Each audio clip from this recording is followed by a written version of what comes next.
الحمد لله وكفى وسلام على عباده الذين اصطفى أما بعد فأعوذ بالله من الشيطان الرجيم بسم الله الرحمن الرحيم يا أيها الناس اعبدوا ربكم الذي خلقكم والذين من قبلكم لعلكم تتقون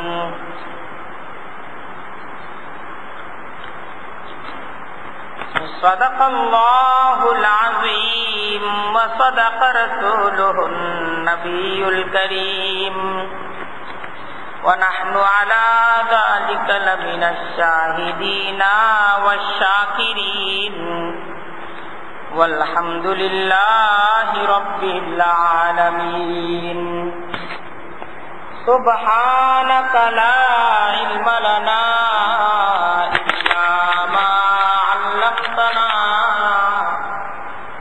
إنك أنت العليم الحكيم رب اشرح لي صدري ويسر لي أمري واحلل عقدة من لساني يفقهوا قولي আল্লাহ তাআলার দরবারে লাখ কোটি শুকরিয়া যে আজকে জুমার আযানের পর এই অতি ফজিলতপূর্ণ সময়ে জুমার খুতবার আলোচনায় তিনি আমাদেরকে একত্রিত করে দিয়েছেন। শত কোটি দরুদ এবং সালাম প্যারা নবী হযরত মুহাম্মদ মুস্তাফা সাল্লাল্লাহু আলাইহি ওয়াসাল্লামের উপর আল্লাহ তাআলা যার উম্মত করে আমাদেরকে সৌভাগ্যবান করেছেন। আমরা আজকের জুমায় একটা গুরুত্বপূর্ণ বিষয় নিয়ে আলোচনা করব। মৃত্যু পরবর্তী যে অনন্ত এবং চিরস্থায়ী একটা জীবন আখিরাতের জীবন, সে আখিরাতের জীবনের মুক্তি কোন পথে? আর আমাদের আপনজন যারা মরহুম হয়ে গেছেন, পৃথিবী থেকে বিদায় নিয়ে নিচ্ছেন, আখিরাতের জীবন, সে জীবনে যারা চলে গেছেন, আমরা জীবিতরা তাদের জন্য কি করতে পারি?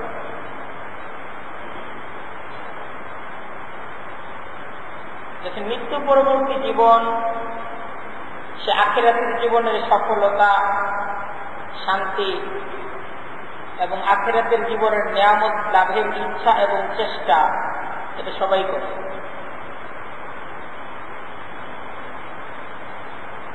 সবাই চায় যে আমাদের আখিরাত যেন সুন্দর হয়।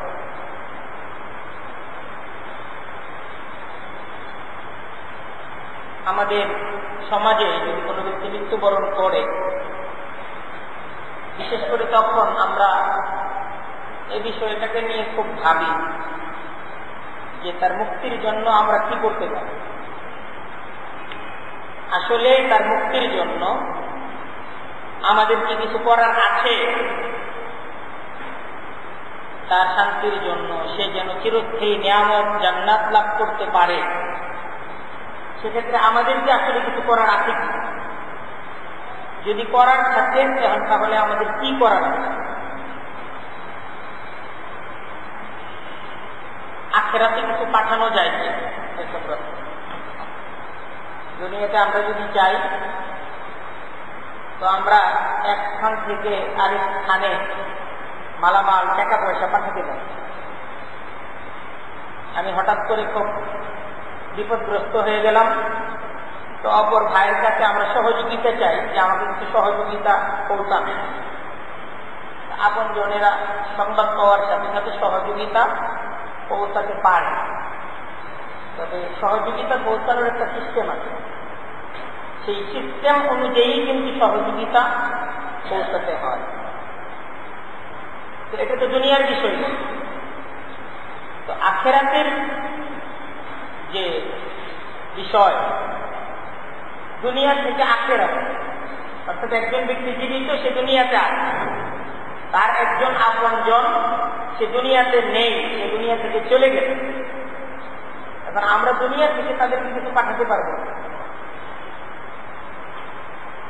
একটা হলো যে আখিরাতে একজন মানুষ যখন চলে যায়, তার প্রয়োজন সে তো বলতে তো পারে, আমাদের পর্যন্ত তার প্রয়োজন, এটা আমরা জানবো এমন কোন মাধ্যম আছে? এমন কোন মাধ্যম আছে? এমন কোন মাধ্যম অনেকে মনে করতে পারে স্বপ্নে, স্বপ্ন তো আর সে নিজে দেখানোর ক্ষমতা রাখে। স্বপ্ন এটা আল্লাহ তাআলা দেখান। স্বপ্ন অনেক সময় নিজ চিন্তা কল্পনা এটাই স্বপ্নের আকারে মানুষের সামনে আসে। কিন্তু মূলত একজন ব্যক্তি পরকাল থেকে দুনিয়াতে তার স্বজনদের কাছে তার অবস্থা বলতে পারে, এটা বলার কোন ব্যবস্থাপনা নেই। সে ইচ্ছা করলে বলবে, এমন কোন ব্যবস্থাপনা। কিন্তু দুনিয়াতে আমরা বিপদগ্রস্ত হলে আপনজন আমাদেরকে সহযোগিতা করবে, আপনজনদের দিকে ঠিক যেইভাবে আমরা তাকিয়ে থাকি। একজন ব্যক্তি মৃত্যুর পর তার যে পরকালীন জীবন শুরু হয়ে যায়, আসলে মৃত্যুর দ্বারা তো সে স্থানান্তর, দুনিয়া থেকে আখিরাতের জীবনে সে স্থানান্তর করে। তো এই অবস্থাটাতে সে তার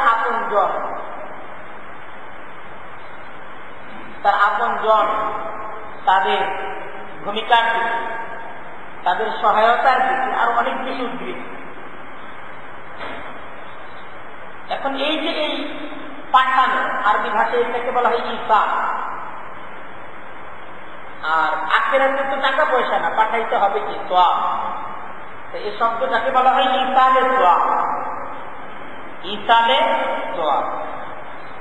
তো আসলে ইসালে সোয়াবের ব্যাপারে আজকে আমরা আলোচনা করবো ইনশাআল্লাহ। ইসালে সোয়াব নিজ আপনজনদের জন্য, এটা কাদের জন্য করা যায়, কিভাবে করতে হয়, কিভাবে করলে ইসালে সোয়াবটা এটা কার্যকর হয়, এই সমস্ত বিষয়গুলো আমাদের সব জানা দরকার। তো প্রথম যে বিষয়টা আজকে আমরা জানব, যে আসলে আখিরাতের জীবনের একজন ব্যক্তির যে মুক্তি, একজন ব্যক্তির যে সফলতা, এই মুক্তি এবং সফলতার মূল সম্পর্ক হল তার নিজের আমলের সাথে। আখিরাতের জীবনে একজন ব্যক্তির সফলতা, মুক্তি আল্লাহ তাআলার কাছ থেকে নিয়ামত লাভের মূল সম্পর্ক তার নিজ আমলের সাথে। আল্লাহ তাআলা কুরআনে কারীমের মাধ্যমে প্রত্যেকটা ব্যক্তিকে, প্রত্যেকটা মানুষকে আখিরাতের জীবনের জন্য নিজ আমলকে তৈরি করার আহ্বান জানায়, যে তোমরা তোমাদের আমলকে তৈরি করো আখিরাতের জীবনের জন্য। ইয়া আইয়ুহান নাস উ'বুদু রাব্বাকুমুল্লাযী খালাকাকুম ওয়াল্লাযীনা মিন ক্বাবলিকুম লাআল্লাকুম তাত্তাকুন। এটা হলো আল্লাহ তাআলার পক্ষ থেকে সকল মানুষদের প্রতি আহ্বান। এটাই আল্লাহ তাআলার সিস্টেম, যে হে সকল মানুষ, হে মানব সকল, ওয়াবুদু রাব্বাকুমুল্লাযী খালাকাকুম ওয়াল্লাযীনা মিন ক্বাবলিকুম, যে তোমরা তোমাদের সৃষ্টিকর্তা, তোমাদের সেই রব যিনি তোমাদেরকে সৃষ্টি করেছেন এবং যিনি তোমাদের পূর্ববর্তী সকল মানুষদেরকে সৃষ্টি করেছেন, যিনি তোমাদের স্রষ্টা, সৃষ্টিকর্তা, সেই রবের তোমরা ইবাদত করো। লাআল্লাকুম তাত্তাকুন, যেন তোমরা মুক্তি লাভ করো। যদি তোমরা মুক্তি চাও তো আল্লাহর ইবাদত করো। আল্লাহর ইবাদতের মাধ্যমে তোমাদের মুক্তি মিলবে, তোমরা মুক্তি পাবে। দেখেন কোরআন আরো বলছে, فَإِمَّا يَأْتِيَنَّكُم مِّنِّي هُدًى فمن تبع هدايا فلا خوف عليهم ولا هم يحزنون والذين كفروا وكذبوا بآياتنا أولئك أصحاب النار هم فيها خالدون আল্লাহ বুঝাচ্ছেন এটাই আমাদেরকে বুঝতে হবে ইম্মা ইয়াতিয়ান্নাকুম মিন্নি হুদান তোমাদের কাছে আমার পক্ষ থেকে হেদায়েতের বাণী যাবে ফামান তাবিআ হুদায়া যারা আমার হেদায়েত আমার দেয়া পথের অনুসরণ করবে ফালা খাউফুন আলাইহিম তাদের কোনো ভয় নাই ওয়ালা হুম ইয়াহজানুন তাদের কোনো চিন্তা নাই অর্থাৎ এরা মুক্তি পাবে এরা নিয়ামত পাবে والذين كفروا وكذبوا بآياتنا আর যারা কুফরের পথকে গ্রহণ করবে আর আমার আয়াতকে অস্বীকার করবে এটা মানবে না উলাইকা আসহাবুন নার আল্লাহ বলতেছেন তারা জাহান্নামের অধিবাসী হুম ফিহা খালিদুন জাহান্নামের মাঝে তারা চিরকাল থাকবে এটাই মানুষের পরকালীন জীবনের সফলতা ব্যর্থতা আল্লাহর চূড়ান্ত বিষয়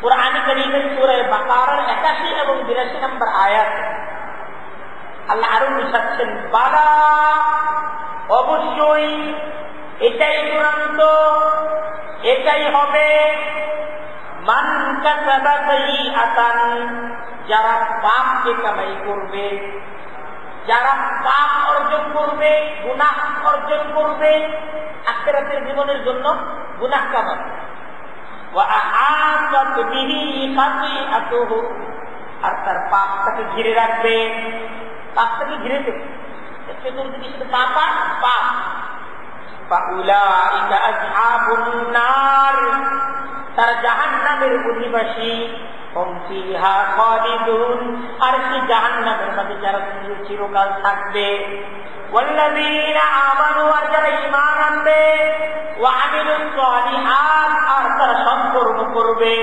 উলাইকা আসহাবুল জান্নাহ তারা জান্নাতের অধিবাসী হুম ফিহা খালিদুন আর তারা তাদের জান্নাতের মাঝে চিরকাল থাকবে তাই পরকালীন মুক্তি পরকালীন সফলতা আর পরকালীন নাজাতের সম্পর্ক এটা আসলে আমলের সাথে প্রত্যেকটা ব্যক্তি তার আমলের মাধ্যমে তার পরকালীন নাজাত তার পরকালীন শাস্তি এটা নির্ধারিত হচ্ছে ইন্নাল আবরারা লাফি নাঈম وَإِنَّ الْفُجَّارَ لَفِي جَحِيمٍ يَصْلَوْنَهَا يَوْمَ الدِّينِ وَمَا هُمْ عَنْهَا بِغَائِبِينَ إِنَّ الْأَبْرَارَ لَفِي نَعِيمٍ অবশ্যই সৎকর্মশীল ব্যক্তিরা তারা নিয়ামতের জান্নাতের মাঝে থাকবে ওয়াইন্নাল ফুজ্জারা লাফি জাহিম আর পাপাচারী ব্যক্তিরা তারা জাহান্নামের মাঝে থাকবে ইয়াসলাউনাহা ইয়াউমাদ্দিন সেই কিয়ামতের দিন সেই বিচারের দিন সেই হিসাবের দিন তাদেরকে জাহান্নামের মাঝে প্রবেশ করানো হবে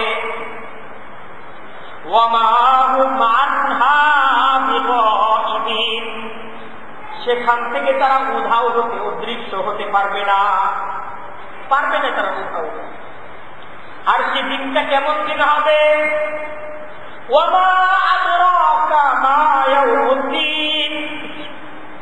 আল্লাহ বলতেছেন তুমি কি জানো সেই বিচারের দিনটা কেমন হবে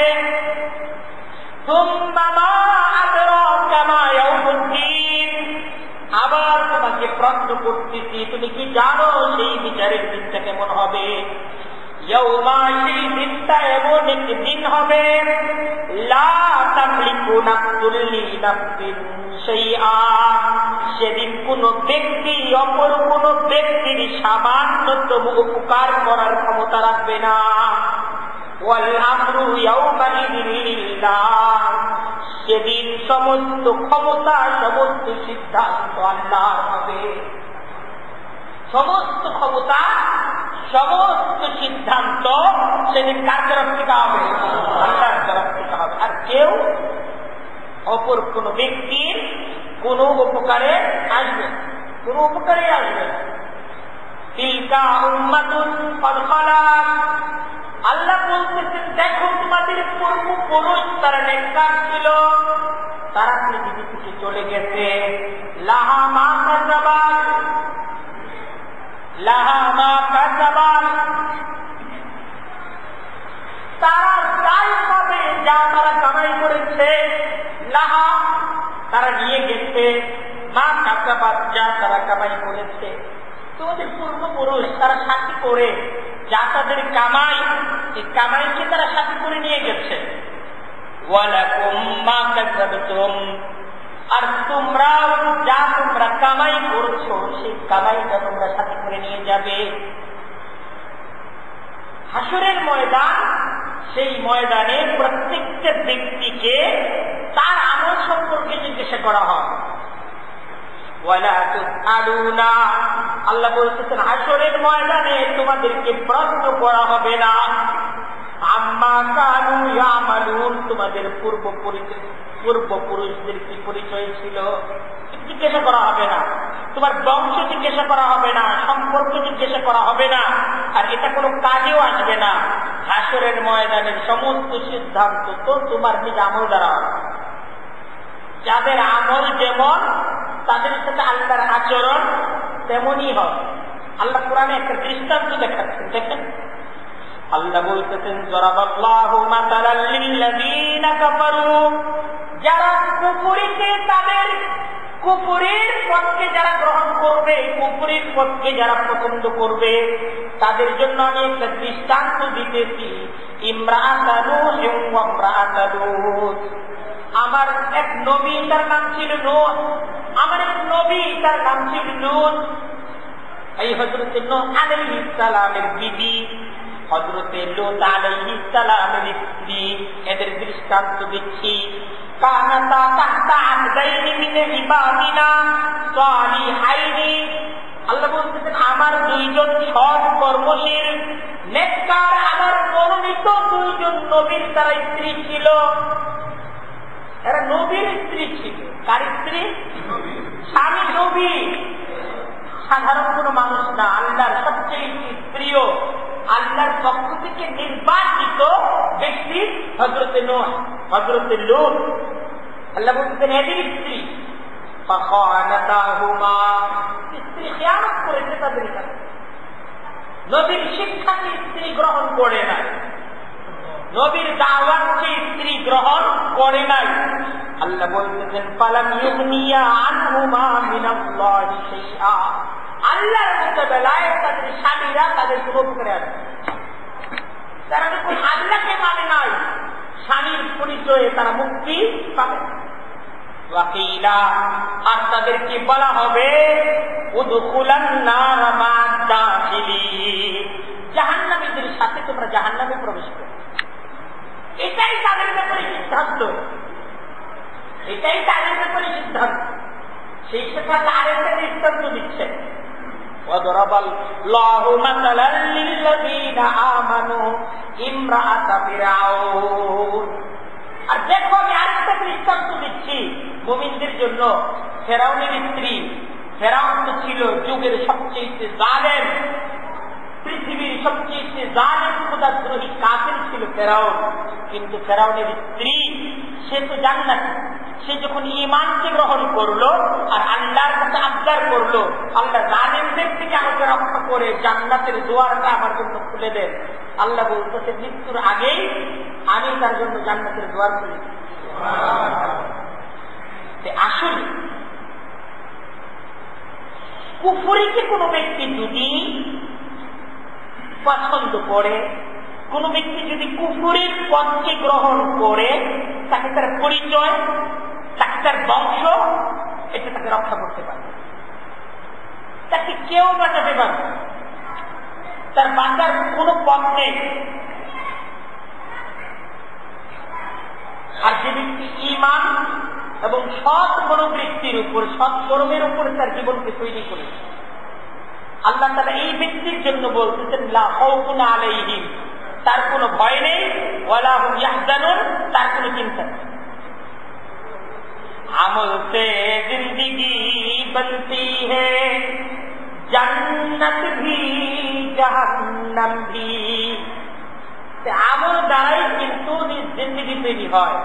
এতে জান্নাতও হইতে পারে, জাহান্নামও হইতে পারে। জান্নাত এবং জাহান্নাম পরকালীন জীবনের শাস্তি এবং নিয়ামত, সফলতা এবং ব্যর্থতা, এটার সম্পর্কটা হলো নিজ আমলের সাথে। এটা ভুল ধারণা, এটা ভুল ধারণা যে আমার আমল থাকবে না আর আমার বংশ পরিচয় আমাকে মুক্তি দিবে। এটা ভুল ধারণা, এই ধারণাটা ভুল। আমার পূর্বপুরুষদের পরিচয় আমাকে মুক্তি দিবে, এই ধারণাটা ভুল।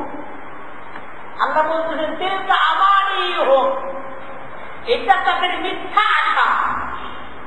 হাদু কুরআনাকুম ইন কুনতুম সাদিকিন, তোমরা যে এই ধারণা করতেছো যে আমাদের বংশই আমাদেরকে মুক্তি দিবে, আমাদের পরিচয়ই আমাদেরকে মুক্তি দিবে, কোথায় লেখা আছে? এটা কোথায় পেয়েছো তুমি? বালা, আল্লাহ বলতেছেন অবশ্যই এটাই চূড়ান্ত।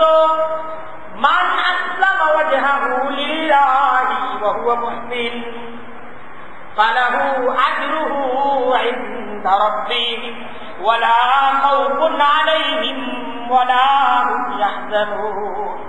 মান আসলামা ওয়াজহাহু লিল্লাহ, যে আল্লাহর কাছে নিজেকে অনুগত করে নিয়েছে, ওয়া হুয়া মুহসিন, আর সে সৎকর্মশীল, আল্লাহ বলতেছেন ফালাহু আজরুহু ইনদা রাব্বিহি, তার প্রতিদান আল্লাহ তাকে দিবেন, তার কোনো ভয় নাই, তার কোনো চিন্তা নাই।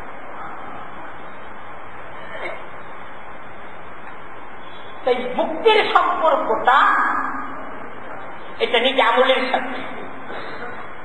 কোন হুজুর মুক্তি দেওয়ার ক্ষমতা রাখে না, কোন পীর সাহেব মুক্তি দেওয়ার ক্ষমতা রাখে না। আর আমার নিজের আমল ছাড়া আমার আত্মীয় স্বজন এরাও আমাকে মুক্তি দেওয়ার কোনো ক্ষমতা রাখে না। এই মৃত্যু ব্যক্তি যদি সৎকর্মশীল হয় তাহলে সে মুক্তি পাবে। আর মৃত্যু ব্যক্তি যদি জীবদ্দশায় কুফর, শিরক, ইসলাম বিরোধিতা, ইসলামের প্রতি অবজ্ঞা, জালেম, অত্যাচারী হয়, তার মৃত্যুর পর তাকে কেউ মুক্তি দিতে পারে,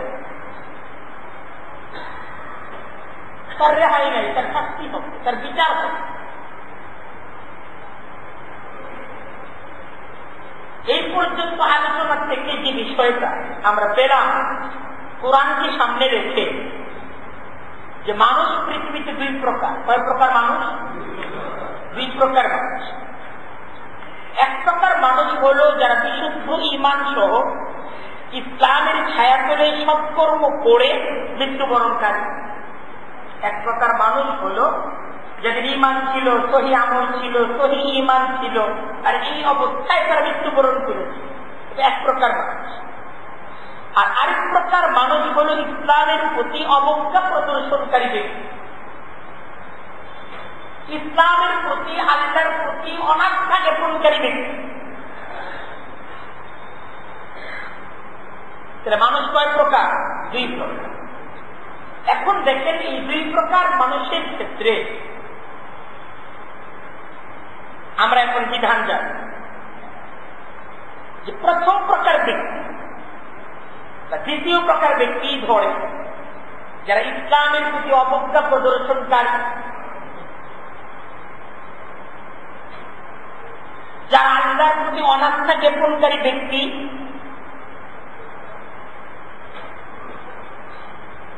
এদের ব্যাপারে আল্লাহ তাআলার হুকুম কি? আপনি কোরআন দেখেন, সূরা মুনাফিকুন, মহান রব্বুল আলামিন আল্লাহর রাসূলকে বলতেছেন, আল্লাহ আল্লাহর রাসূলকে বলতেছেন, সাওয়াউন আলাইহিম আস্তাগফারতা লাহুম আম লাম তাস্তাগফির লাহুম, সাওয়াউন আলাইহিম আস্তাগফারতা লাহুম আম লাম তাস্তাগফির লাহুম লা ইয়াগফিরুল্লাহু লাহুম। আল্লাহ আল্লাহর রাসূলকে বলতেছেন, অন্য কাউকে না।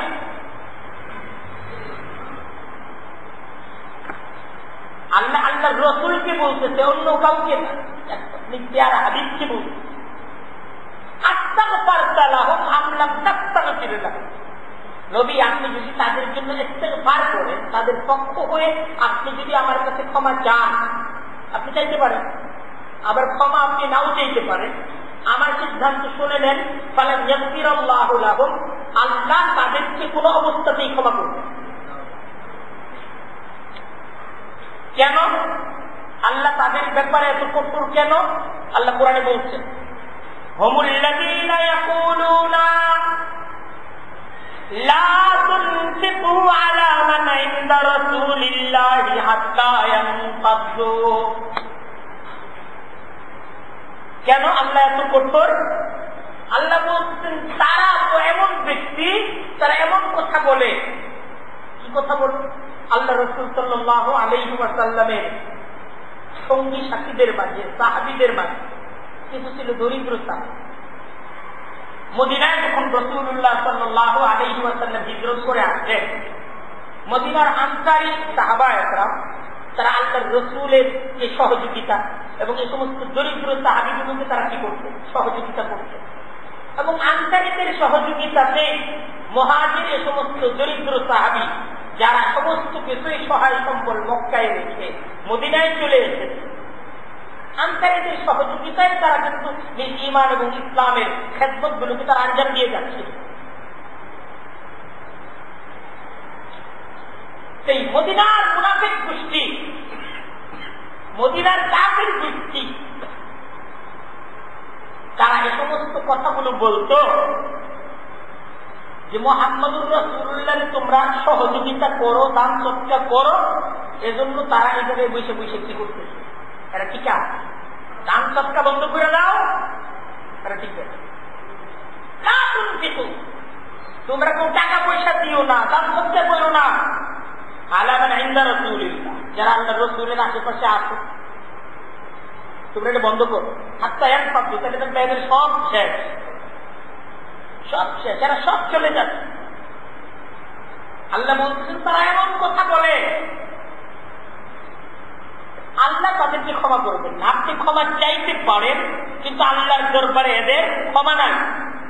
তারপর আল্লাহ বলতেছেন, ওয়ালিল্লাহি খাযাইনুস সামাওয়াতি ওয়াল আরদ ওয়ালাকিন্নাল মুনাফিকিনা লা ইয়াফকাহুন। যে মুনাফিক, তাদের নির্বুদ্ধিতা, তারা মনে করে যে তাদের কাছে ক্ষমতা, তাদের কাছে টাকা পয়সা, তাদের কাছে ধন দৌলত। আসলে তো খাযাইনুস সামাওয়াতি ওয়াল আরদ, আসমান এবং জমিনের সমস্ত খাজানার মালিক তো আল্লাহ। কে? আল্লাহ সমস্ত কিছুর মালিক। ওয়ালিল্লাহ খাযাইনুস সামাওয়াতি ওয়াল আরদি। তারা ইসলাম মুসলমানদের ব্যাপারে কথা বলে যে ইসলাম মুসলমান, এরা তো হলো মসজিদ মাদ্রাসায় এই জাতির দান সৎকা নিয়ে চলতেছে, দান সৎকা বন্ধ করে দিলে এদেরও ইসলাম বন্ধ হয়ে যাবে। এই কথাগুলো মদিনার মুনাফিকরা বলতো। আল্লাহ জবাব দিচ্ছেন, না, ইসলাম চলছে, ইসলাম চলবে, কারণ আসমান জমিনের সমস্ত খাজানা এটার মালিক কে?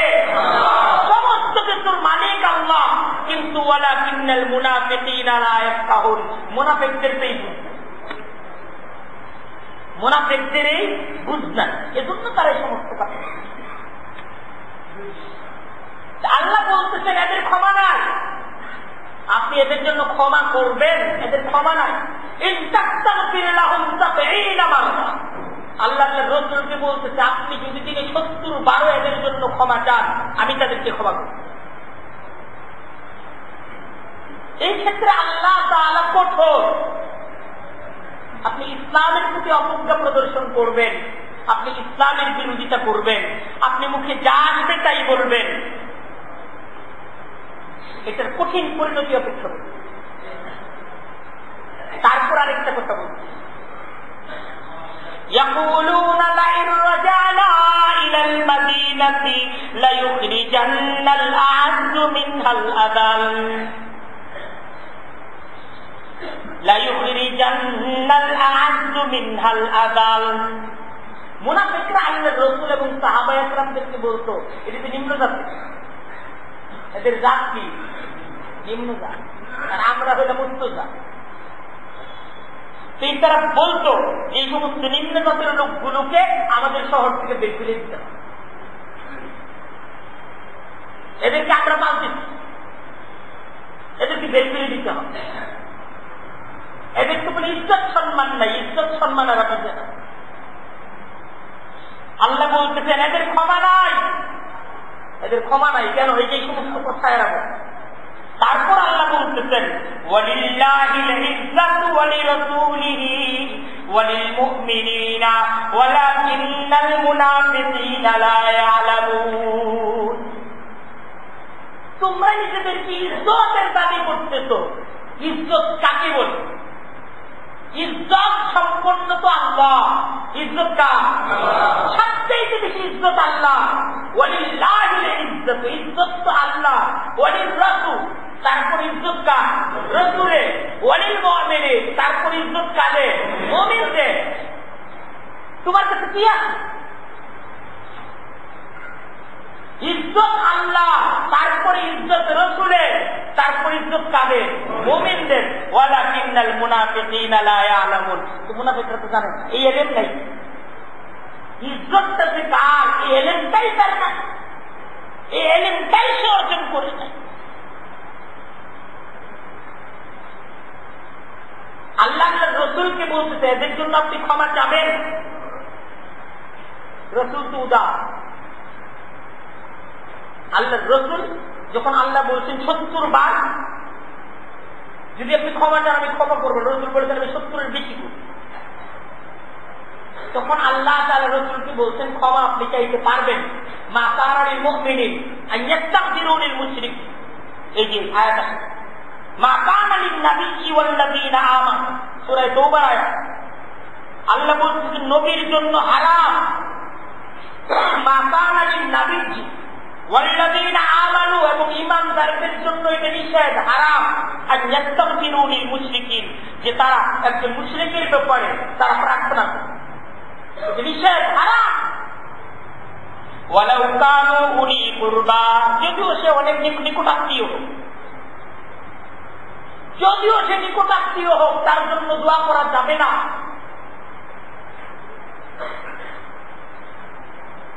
ইসলামের প্রতি অবজ্ঞা প্রদর্শনকারী, কোরআন হাদিস নিয়ে তুচ্ছ তাচ্ছিল্যকারী, আল্লাহর উপর অনাস্থা জ্ঞাপনকারী, তার জন্য কোনো দোয়া মাহফিল করা জায়েজ নাই, নবীর জন্য জায়েজ নাই, কোন মুমিনদের জন্য জায়েজ। যদি কেউ করে সব তো হওয়ার কোন সম্ভাবনা নেই, ওটা গুনাহ হইবে।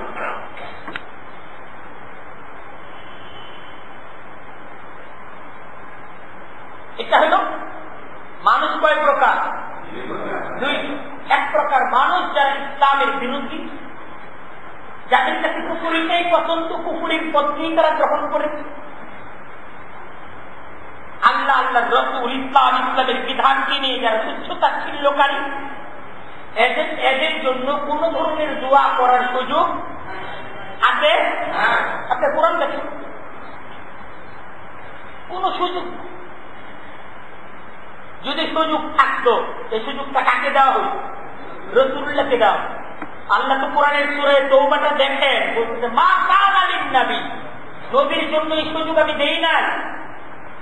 ওয়াল্লাযীনা আমানু, ঈমানদারদেরকে আমি এই সুযোগ দেই না যে আন ইস্তাগফিরু, যে তারা দোয়া চাই মুশরিক। আর প্রথম প্রকারের ব্যক্তি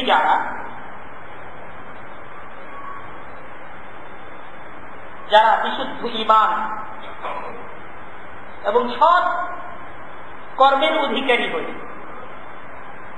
সৎকর্ম করে যারা মৃত্যুবরণ করেছে তাদের জন্য তাদের জীবিত স্বজনদের দোয়া এবং সৎকার হুকুম দেওয়া হয়। দোয়া এবং সৎকার হুকুম দেওয়া হয়েছে এবং হাদিসের মাঝে বলা হয়েছে যে জীবিত তার আপনজনদের ভালো কাজগুলোর দোয়া তার পাবে।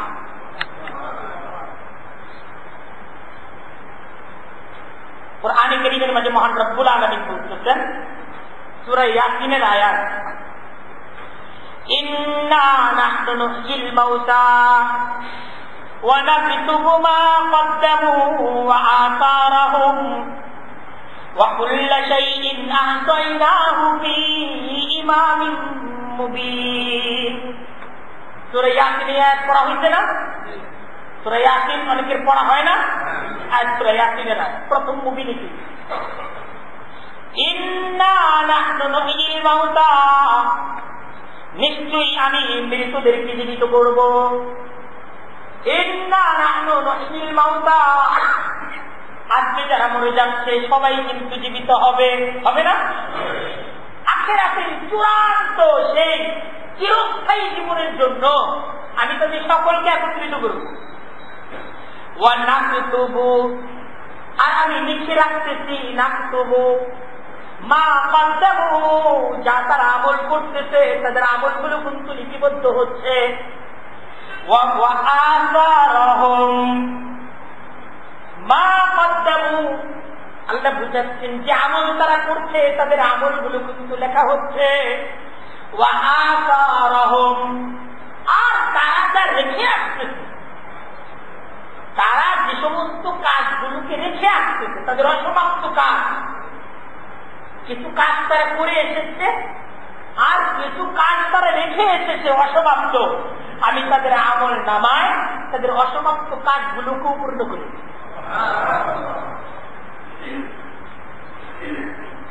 দেখেন কুরআনে কারীমের মধ্যে মহান রব্বুল আলামিন জীবিত ব্যক্তিদেরকে তাদের আপনজন মুমিন ব্যক্তিদের জন্য দোয়া করার হুকুম দিতেছে। ওয়াল্লাযীনা জাউ মিন বাদিহিম ইয়াকুলুনা, আল্লাহ বলতেছেন ওয়াল্লাযীনা জাউ, যারা এসেছে, মিন বাদিহিম তাদের পরে, অর্থাৎ তারা চলে গেছে, তাদের পরে যারা পৃথিবীতে আসলো, তারা চলে গেছে, তাদের পরে যারা পৃথিবীতে থাকলো, ইয়াকুলুনা, তারা এই দোয়া করবে। অর্থাৎ জীবিত ব্যক্তিদের জিম্মাদারি, তারা তাদের মৃত ব্যক্তিদের জন্য দোয়া করবে। আল্লাহ দোয়াটা শিখিয়ে দিচ্ছে, রব্বানা ইগফির লানা, হে পরওয়ারদিগার, ইগফির লানা, আমাদেরকে ক্ষমা করে দিন। রব্বানা ইগফির লানা, হে রব, হে পরওয়ারদিগার, ইগফির লানা, আপনি আমাদেরকে ক্ষমা করে দিন। ওয়ালিইখওয়ানিনা আল্লাযীনা সাবাকুনা বিল ঈমান, ওয়ালিইখওয়ানিনা আল্লাযীনা, আর আমার ওই সমস্ত ভাইদেরকে ক্ষমা করে দিন, সাবাকুনা বিল ঈমান, যারা ঈমান সহ আমাদের অগ্রে বিদায় দিন। দোয়াটা খুব সুন্দর। এই দোয়াটা সূরা হাশরের মধ্যে, সূরা হাশরের আপনার দ্বিতীয় রুকু, 3 রুকু তো সূরা হাশরে, দ্বিতীয় রুকু মানে প্রথম রুকু সর্বশেষ আয়াত, এই দোয়াটা আপনারা পাবেন সূরা হাশরের মধ্যে। রব্বানা ইগফির লানা, আল্লাহ বলেন জীবিতরা এই দোয়াটা করবে প্রথমে নিজের জন্য। রব্বানা, হে পরওয়ারদিগার, ইগফির লানা, আমাদেরকে ক্ষমা করে দিন। ওয়ালিইখওয়ানিনা আল্লাযীনা, আর আমাদের ওই সমস্ত ভাইদেরকে ক্ষমা করে দিন, আল্লাযীনা সাবাকুনা বিল ঈমান, যারা ঈমান সহকারে আমাদের অগ্রে বিদায় নিয়েছে। আমি কোনো বেঈমানের জন্য দোয়া করতেছি, আমি দোয়া করতেছি কাদের জন্য? ঈমানদার জন্য। ওয়ালা তাজআল ফি কুলুবিনা গিল্লাল লিল্লাযীনা আমানু, আল্লাহ আর আমার পূর্ব যারা ইমানদার, যারা ইমান নিয়ে পৃথিবী থেকে বিদায় নিয়েছে, তাদের প্রতি আমার অন্তরের মাঝে যেন কোনো বিদ্বেষ, কোনো হিংসা না থাকে। আল্লাহ তাদের প্রতি আমার অন্তরের মাঝে আপনি শ্রদ্ধাবোধ, মমত্ববোধ এটিকে জাগ্রত করে দেন। রব্বানা, হে পরওয়ারদিগার, ইন্নাকা রাউফুর রহিম, আপনি বড় সহনশীল, আপনি বড় দয়া। আল্লাহ এই দোয়াটা শিখেছেন কোরআনে কারীমের এই সমস্ত আয়াতগুলোর মাধ্যমে। মুমিন ব্যক্তিদের জন্য দোয়া করার হুকুম দেওয়া হয়েছে, বিশেষভাবে হুকুম দেওয়া হয়েছে। আমরা আজকে এই বিষয়টা দেখব, খুব অল্প সময় আছে, অল্প সময়ের মাঝে কয়েকটা বিষয় আমরা একটু আলোচনা করব। ইসালে সোয়াবের হুকুম, ইসালে সোয়াবের হুকুম, এটা মুমিন ব্যক্তিদেরকে ইসালে সোয়াবের হুকুম দেওয়া হয়েছে। মুমিন ব্যক্তিদেরকে, তোমরা জীবিত ব্যক্তি, তোমরা তোমাদের আপনজন মৃত ব্যক্তিদের জন্য দোয়া করো। আচ্ছা, এই ফজিলতের কাজটা নবী করিম সাল্লাল্লাহু আলাইহি ওয়াসাল্লাম সাহাবায়ে কেরামদেরকে কিভাবে শিখাইছেন? এই ইসালে দোয়া আমরা তো চিন্তা করি যে আমাদের আপনজন পৃথিবী থেকে বিদায় নিচ্ছে, আমরা তাদের জন্য কি করতে পারি? কিছু করার আছে কি? এটার উত্তর যে কিছু করার আছে, কিছু করার আছে। আল্লাহ তাআলা কোরআনে কারীমের মাঝে হুকুম দিতেন কি করতে হবে? দোয়া করতে হবে। কি করতে হবে? দোয়া করতে হবে। এখন এই দোয়াটা করার কি পদ্ধতি আল্লাহর রাসূল সাল্লাল্লাহু আলাইহি ওয়াসাল্লাম সাহাবায়ে কেরামদেরকে শিখাইছেন? আমাদেরকে বুঝতে হবে আল্লাহর রাসূল সাহাবায়ে কেরামদেরকে যা শিখাইছেন আমাদেরও প্রত্যেকটা কাজ সেইভাবেই করতে হবে। সিস্টেম যে, কারণ এটা পাঠাতে হবে, পাঠাবার ক্ষেত্রে যে সিস্টেমটা আছে আপনি কিন্তু সেই সিস্টেমটা ফলো করতে হবে। আমি কি আমার কথা বুঝাইতে পারতেছি? পাঠাবার একটা সিস্টেম আছে। আপনি আপনার ছেলে অস্ট্রেলিয়া থাকে, অস্ট্রেলিয়ার ছেলে আপনার কাছে টাকা পাঠাবে, তো টাকা পাঠাবার সরকারি যে সিস্টেমটা আছে বা টাকা পাঠাবার যে সিস্টেমটা আপনার এই আন্তর্জাতিক ভাবে যে সমস্ত সিস্টেমগুলো প্রচলিত, আপনাকে তো সে সমস্ত কোনো একটা সিস্টেম ফলো করতে হবে। আপনি যদি সিস্টেমে না যান, আপনি আপনার বাড়ির সামনে যদি টাকা রেখে দেন বা আপনি টাকার জন্য একটা বাক্স করে, বাক্স যদি নদীর মাঝে ছেড়ে দেন, এই বাক্স অস্ট্রেলিয়া যাবে? আর যাবে? আপনাকে ফলো করতে হবে যে সিস্টেম। এই নবী করিম সাল্লাল্লাহু আলাইহি ওয়াসাল্লামের সুন্নাহ, এটা হলো সিস্টেম। একটা আমল, এই আমলটা আল্লাহ তাআলার কাছে প্রিয়জন হওয়া। একটা আমল আল্লাহ তাআলার কাছে গ্রহণযোগ্য হওয়ার সিস্টেম হলো নবী করিম সাল্লাল্লাহু আলাইহি ওয়াসাল্লামের খেলাফে সুন্নাত পথে, যেটা সুন্নাত না এই পদ্ধতিতে আপনি আশা করতে পারেন, কিন্তু নিশ্চিত ভাবে আপনি ধারণা করতে পারেন না। আপনি আশা করতে পারেন জিনিসটা বুঝবেন, আপনি করলেন, আপনার মনের মাঝে আবেগ তৈরি হয়েছে, আপনি আশা করলেন আল্লাহ যদি পৌঁছায় দেন, হইতে পারে আল্লাহ তাহলে পৌঁছায় দিবেন। আল্লাহ যদি পৌঁছিয়ে দেন, কেউ তো বলতে পারবে না বুঝবেন, কেউ বলতে পারবে বুঝবে না, কেউ বলতে পারবে না বুঝবে। কিন্তু আসলে সিস্টেম যে এটা, সিস্টেম অনুযায়ী নিশ্চিত ধারণা করা যায়, এটা বুঝতে।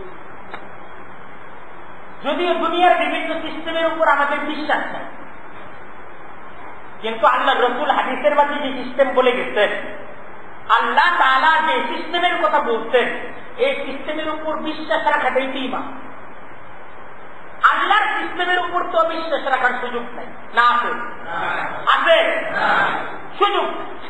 আল্লাহ যে সিস্টেমটা রেখেছেন আমাদেরকে, সেই সিস্টেমটা নির্দ্বিধায় সন্দেহ মুক্ত হয়ে সেই সিস্টেমটা ফলো করা। খিলাফে পয়গম্বর কা তেরা গুজিদ কে হরগিজ বমঞ্জিল না খাহাদ রসিদ। খিলাফে পয়গম্বর কা তেরা গুজিদ কে হরগিজ বমঞ্জিল না খাহাদ রসিদ। বরং আল্লাহ ওয়ালাদের কথা, আল্লাহ ওয়ালাদের তরিকা হইল এই, আউলিয়া একরাম তাদের তরিকা হইল এই যে তারা সুন্নতকে সবচেয়ে বেশি প্রাধান্য দেয়। তাদের দৃষ্টিভঙ্গি যে খেলাফে সুন্নত পথে আল্লাহ তাআলা পর্যন্ত পৌঁছার, আল্লাহ তাআলার কাছে প্রিয় ভাজন হওয়ার, আল্লাহ পর্যন্ত কোনো কিছু পৌঁছাবা এটি সম্ভব। তোমাকে সুন্নতের মাঝে আসতে হবে। সুন্নতটাই সিস্টেম। সুন্নতকে বাদ দিয়ে সফলতা আর কামিয়াবির আশা করাটা কি? দেখেন একজন সাহাবী, ওনার নাম আবু উসাইদ আত-তাঈ। একজন সাহাবী, তার নাম আবু উসাইদ আত-তাঈ। তিনি আল্লাহ রাসূল সাল্লাল্লাহু আলাইহি ওয়াসাল্লামের কাছে জানতে চাইলেন, আল্লাহ রাসূল, আমার বাবা মা তাদের জন্য আমি কি করতে পারি? জিজ্ঞাসা করি, আমার বাবা মা নেই, তাদের জন্য আমি কি করতে পারি? তো নবী করিম সাল্লাল্লাহু আলাইহি ওয়াসাল্লাম হাদিসের মধ্যে একটা কাজ দিলেন। প্রথম বললেন আসসালাতু আলাইহিমা, তাদের জন্য দোয়া করতে পারে। প্রথম কাজ কি দিলেন? দোয়া করতে পারে। দ্বিতীয় কাজ দিলেন আল ইস্তিগফারু লাহু, তাদের জন্য ক্ষমা প্রার্থনা করতে পারে। তৃতীয় কাজ দিলেন ওয়া ইনফাযু আহদিহিমা মিন বাদিহি, যে তারা যদি কেউ কোনো কথা দিয়ে থাকে, কোনো প্রতিশ্রুতি দিয়ে থাকে, এইটাকে পূরণ করতে পারে। যদি দোয়া করো নিশ্চিত ভাবে এই দোয়া তাদের পর্যন্ত পৌঁছে।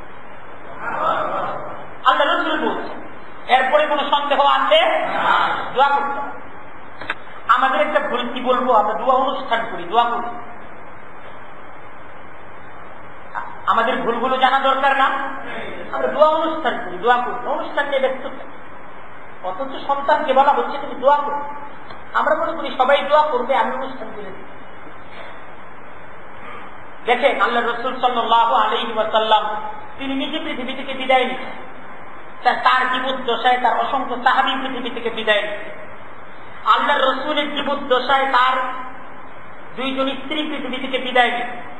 হযরতে ফাতেমা ছাড়া তার সমস্ত সন্তানরা আল্লাহ রাসূলের জীবদ্দশায় পৃথিবী থেকে বিদায় নিচ্ছেন। এই জায়গায় আল্লাহ রাসূল কি করতেন? বিদায়ের পর সংরক্ষিত আছে। সাহাবা একরাম কি করেছেন? আল্লাহ রাসূলের বিদায়ের পর এটা সংরক্ষিত আছে না? হাদিসে আছে না? পাওয়া যায়। কি করছেন? দোয়া। কি পাওয়া যায়? দোয়া অনুষ্ঠান পাওয়া যায়।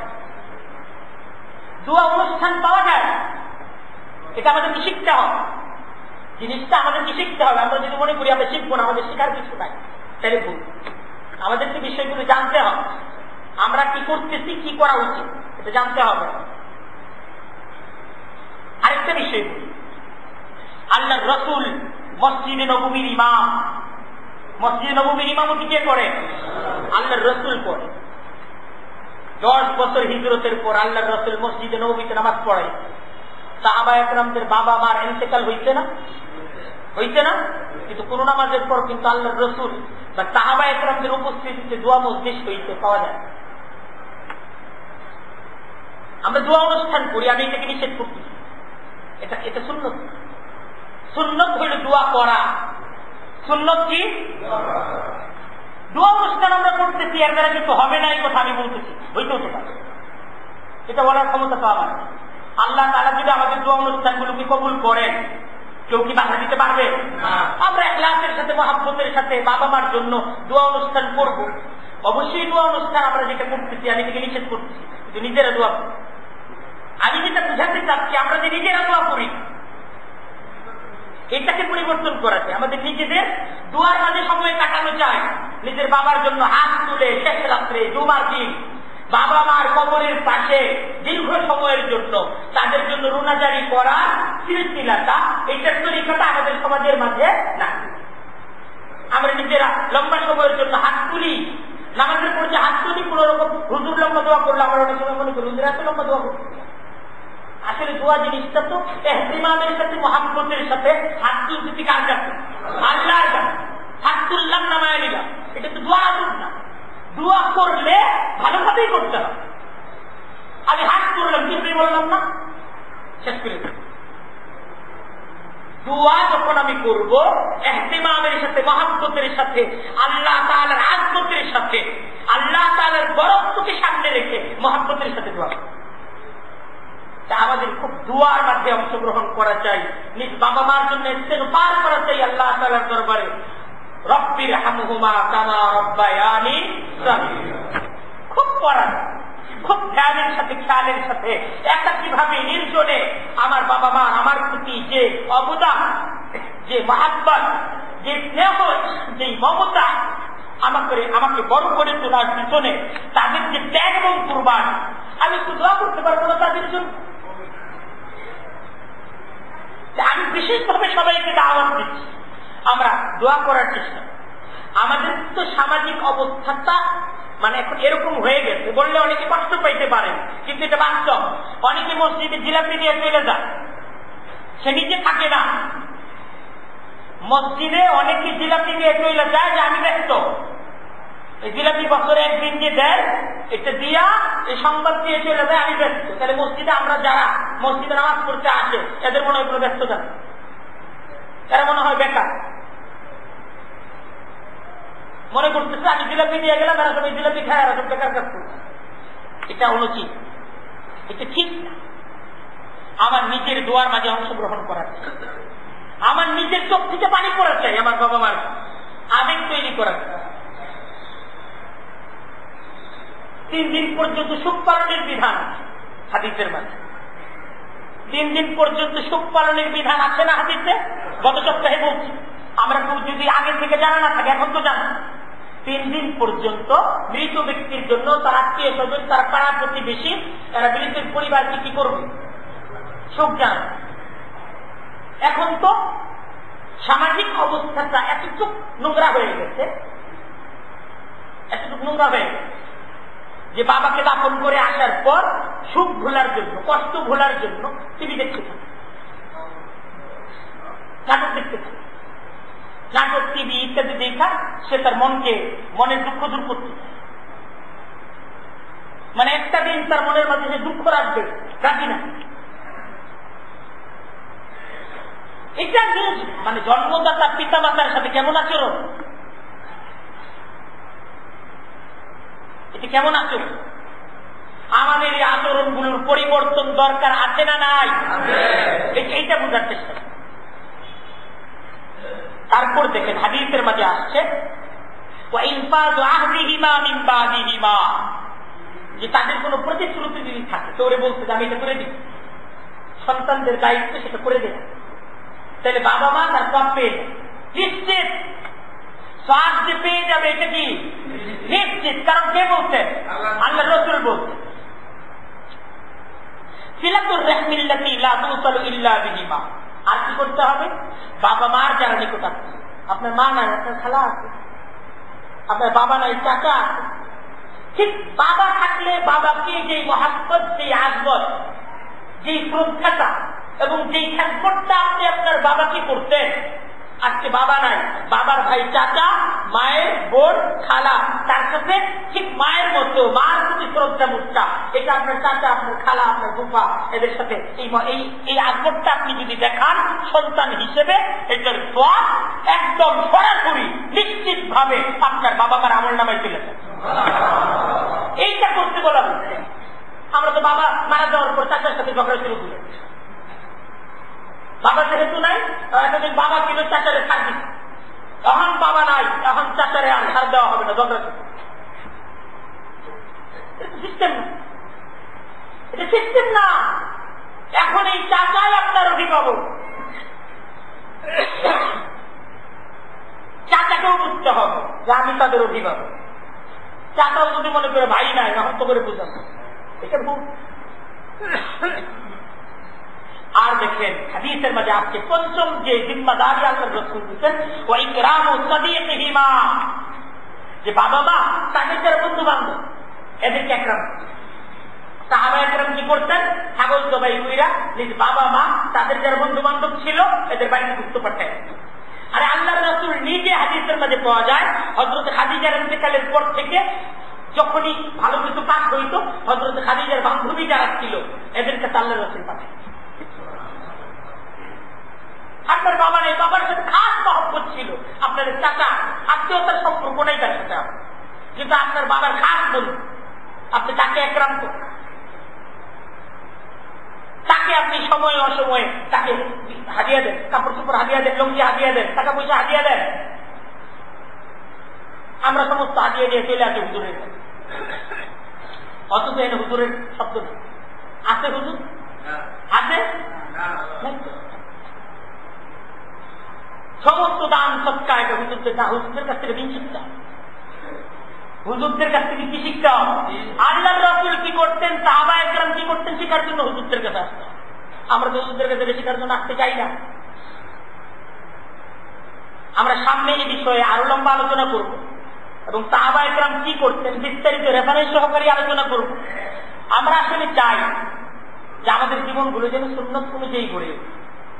আমরা একটা বিষয় আগে জানতাম না, এখন থেকে জানার চেষ্টা করি, সেটাকে ফলো করার চেষ্টা করি, তাহলে আমাদের জীবন সুন্দর হবে এবং আমরা ভালো কাজ করতে পারবো। আর আমরা যা করবো ইসলামের দোয়া, এটা নিশ্চিত ভাবে আমাদের পিতামাতা তারা এটার দ্বারা উপকৃত। আল্লাহ তাআলা আমাদের সবাইকে বুঝার, আমল করার এবং সত্যের উপর আমাদেরকে থাকার তৌফিক দান করুন। ওয়া আখিরু দাওয়ানা আলহামদুলিল্লাহি রাব্বিল আলামিন।